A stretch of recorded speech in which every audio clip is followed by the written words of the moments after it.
Hey everybody, it's Sandy. Whoops, I'm not at the beginning. Let's go back to the beginning. I had a bunch of people stay after class on Wednesday, and what I learned from that is that it's confusing, and the stuff that I have in the syllabus is confusing.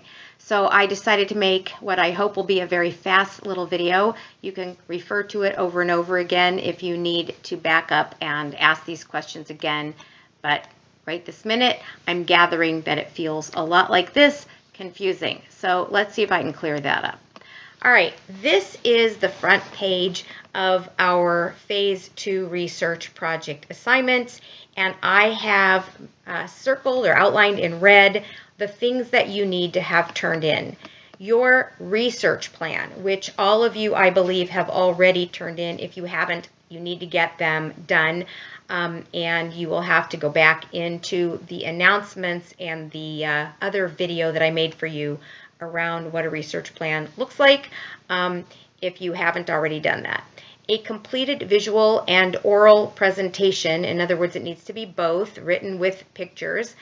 You do not need to turn in a big, long written report. I want you to use visuals that give the sense and idea of the community, along with a, like speaking over, like I'm doing for this video right now, if you want, or something of that nature. It could be a Prezi, it could be a PowerPoint, it could be a video, it could be clips that you, took pictures and then fit them into a video, whatever you want to give us a visual sense.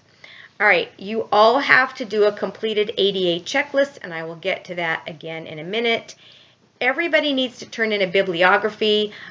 Even though it's a visual and oral presentation, you will need to put together a written bibliography that includes the primary and secondary sources that you used, and it must include at least 3 interviews, one at least of which should be with a community resident.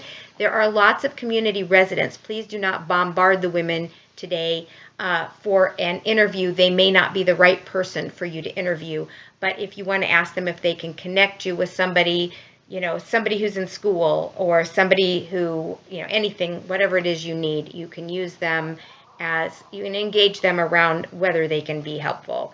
And then a completed peer evaluation form. This is a team effort. Your team, some of them will work beautifully, some of them not so well. I want you to just tell me what your team experience was like, because I'm not with you in the team. And to the extent there's anything you need to explain to me because you are afraid something's going to impact your grade, that is your opportunity, and I will talk about that more later. Okay, so this is your research inquiry plan template. You've all seen this before, and what I basically have asked you to do, there's more of it than I've showed you here, but I'm just referring you back to this template that I gave everyone, and this is what you should be working off of, your specific questions. All right, so in the document, this big document, you will find that there is a section that has a lot of sections like this.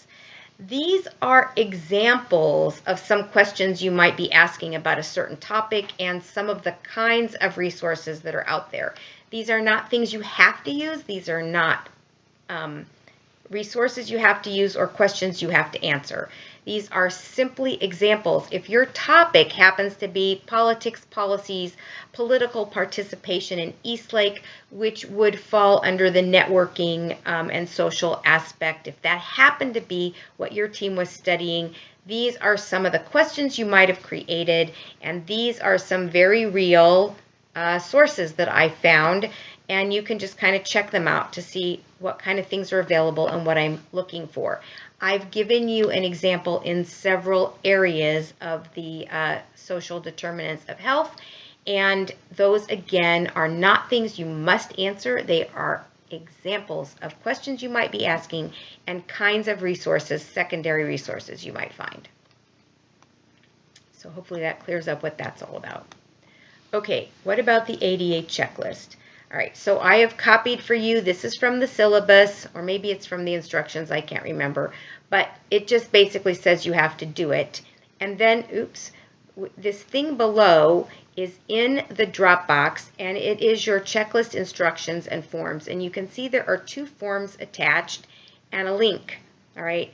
The actual checklist is right here at this link. There's a survey to take also, which I ask you to take for educational purposes. And then I tell you to choose your form. All right. So there is I've already said this, but there is a basically a generic form that's kind of long that not everything will apply, that you could take into a library or a restaurant or another public building, a school building, a community center. But there are also some other checklists that you will find at that location, at that link that I gave you. For example, you might want to use a recreational facility checklist. All right, I advise you to poke around the ADA website. There's really good information, a short article I've given you a link to that will help you understand what you're being asked to do. It's really not hard if you pull down the checklist and of your choice and take a look at it.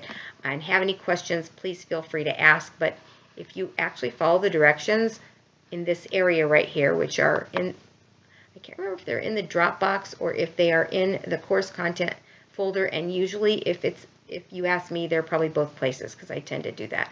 But find that checklist stuff in the course content folder at least and read it. All right. Some people have asked me what is due every time it says that there's a project status update. There is a form. You will find it in the Dropbox, and it looks like this. They're just asking you what progress you've made, what your next tasks are. And I'm not talking about you personally. I'm talking about your team. Are you having any problems you need help with? And oops, is the group working well together? When you see something due between now and the 26th, I'm asking you for one of these project status updates. And that is it. I need to keep track of whether you need help from me. And there are 50 of you. And unless you come and tell me, which you don't always, you just struggle along. So I'm asking you to routinely do one of these. You'll see when they are due. They are usually due the same days when I tell you this is an out of class work with your team time. Okay, here comes the last slide. This is everything to turn in on April 26th. Again, this is the same list that I showed you here. You need to make sure you have everything. The research plan is already turned in if you've done what you're supposed to do. Your visual and oral presentation goes in the Dropbox. Your ADA checklist goes in the Dropbox. Your written bibliography goes in the same place as the visual and oral presentation, and also a completed peer evaluation. Now what you are looking at actually here, aside from not counting this stuff up here, is the Dropbox. Literally this is what you can see in the Dropbox. This is where you turn your final report in. This is where you turn your ADA checklist in. So obviously it is in both places. And this is where you turn your peer evaluation form in. That peer evaluation doc is both in the course content folder and also again in the Dropbox. I tend to do that. All right. So you also, by the way, need to turn all of these things in, and perhaps I should just do that. Let's see if I can do this. Let's just make one for you right now. Let's insert a text box. Let's make the type big. Also turn your presentation in on the discussion, oops, and everybody gets points for reading everybody else's reading, I should say watching.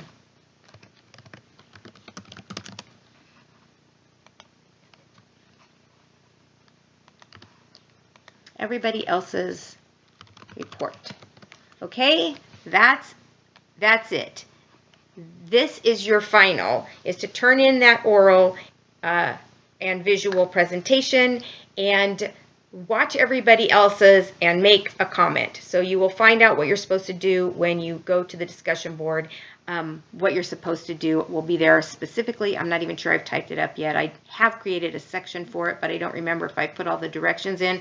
But whatever it is, it will basically amount to proving to me that you have watched all the presentations, because otherwise you do not have the full learning of everybody doing different chunks of this Edison project.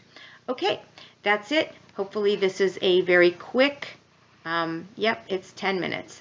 So if you have any more questions, don't hesitate to ask.